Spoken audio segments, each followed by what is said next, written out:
કાશ્મીરના પહેલગામમાં થયેલ હુમલાના વિરોધમાં ઉપલેટા મુસ્લિમ સમાજ આવ્યો રોડ પર। જુમાની નમાઝ બાદ તમામ મુસ્લિમ સમાજના યુવાનો, વડીલો સહિત તમામ આગેવાનો દ્વારા વિશાળ બાઇક રેલી યોજી મામલતદારના આદનપત્ર પાઠવ્યું। હાલમાં કાશ્મીરના પર્યટક સ્થળ પહેલગામમાં થયેલ આતંકી હુમલામાં અનેક ભારતીય પ્રવાસીઓ પોતાનો જીવ ગુમાવ્યો, જેમાં આપણા ભારતના હિન્દુ અને મુસ્લિમ એમ બંને સમાજના અનેકે પિતા, પતિ, ભાઈ અને પરિવારોની છત્રછાયા ગુમાવી છે, જેના પડઘા સમગ્ર દેશમાં પડી રહ્યા છે અને દેશભરમાં હુમલાનો વિરોધ થઈ રહ્યો છે। ત્યારે રાજકોટ જિલ્લાના ઉપલેટા શહેરમાં તમામ મુસ્લિમ સમાજ દ્વારા બોડી સંખ્યામાં યુવાનો, વડીલો તેમજ બાળકો જુમાની નમાઝ બાદ ઝીકરિયા ચોક ખાતે એકત્રિત થઈ વિશાળ સંખ્યામાં બાઇક રેલી યોજી પહેલગામમાં થયેલ હુમલાનો વિરોધ નોંધાવ્યો હતો। આતંકી હુમલામાં મૃત્યુ પામેલ તમામ હિન્દુ અને મુસ્લિમ ભાઈઓ ભારતીય હોય, જેથી ભારતના મુસ્લિમોની પણ ખૂબ જ લાગણી દુભાઈ છે, જેને લઈ ઉપલેટા મુસ્લિમ સમાજમાં પણ ખૂબ જ શોકની લાગણી છવાઈ છે, જેને લઈ બહોળી સંખ્યામાં મુસ્લિમ સમાજ એકત્રિત થઈ ઝીકરિયા ચોકથી લઈ ગાંધી ચોક, બાવળા ચોક, રેલવે સ્ટેશન, નાગનાથ ચોકથી મામલતદાર કચેરી સુધી બાઇક રેલી યોજી મામલતદારને આદનપત્ર આપી હુમલાવરો આતંકવાદીને તાત્કાલિક અસરથી પકડી જબડાતોડ જવાબ આપવા સરકારને અપીલ કરવામાં આવી હતી।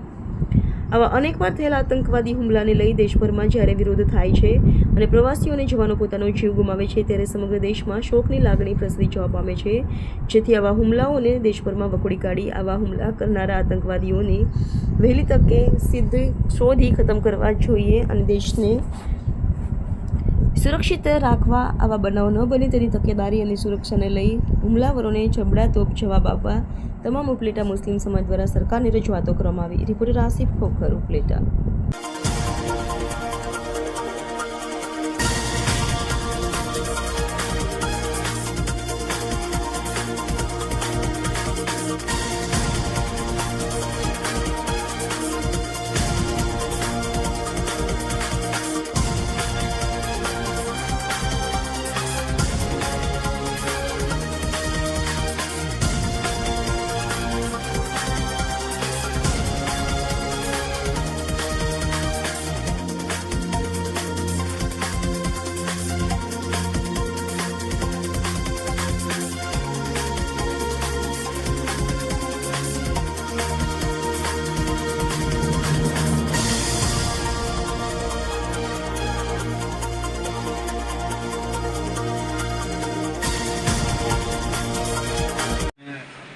आतंकी हमला हुआ है, हम इसका सख्त विरोध करते हैं।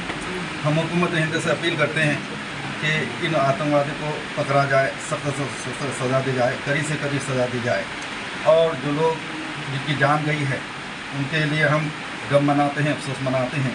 गम में हम बराबर शरीक हैं। हिंदुस्तान से हम मोहब्बत करते हैं।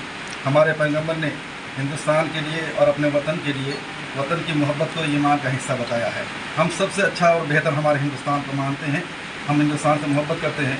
हिंदुस्तान पे कोई भी सामान उठेगी, कोई भी आँख उठेगी, हम उसका मुकाबला करेंगे, और हम हमारे हिंदू भाई के साथ बराबर हिंदुस्तान से मोहब्बत करने में बराबर शरीक हैं। मैं मौलाना बिलाल अहमद रज़वी, कादी शहर उपलेटा। इस वक्त हम लोग 25/4/2025 मामलतदार ऑफिस में जो हाजिर आए हैं, शहर के बाइज़्ज़त लोग हाजिर हुए हैं। हमारा आने का मकसद ये है कि 22/4/2025 पहलगामा कश्मीर में जो आतंकी हमला हुआ है, इसका हम सख्त विरोध करते हैं। जिन लोगों ने ऐसी ख़तरनाक साजिश की, दरिंदगी की, हम उसकी मजम्मत करते हैं।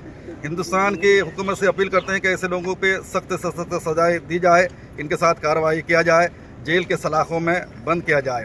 और हम लोग चूँकि हिंदुस्तान से मोहब्बत करते हैं, पैगम्बर आज़म सल्लल्लाहु तआला अलैहि वसल्लम ने हुब्बुल वतन निस्फुल ईमान, वतन से मोहब्बत आधा ईमान कहा है, ईमान का हिस्सा कहा है। इस वक्त हम लोग तमाम हिंदुस्तान के लोगों से, और ख़ास करके हमारे शहर के तमाम लोगों से, मुसलमानों से मैं अपील करता हूं कि हम एक दूसरे के साथ मिलकर इन आतंकवाद के ख़िलाफ़ सख्त से सख्त मजम्मत करें, और हुकूमत हिंद से अपील करें कि इनके साथ सख्त से कार्रवाई किया जाए और इनको जेल के सलाखों में भेजा जाए। फ़कत अस्सलाम।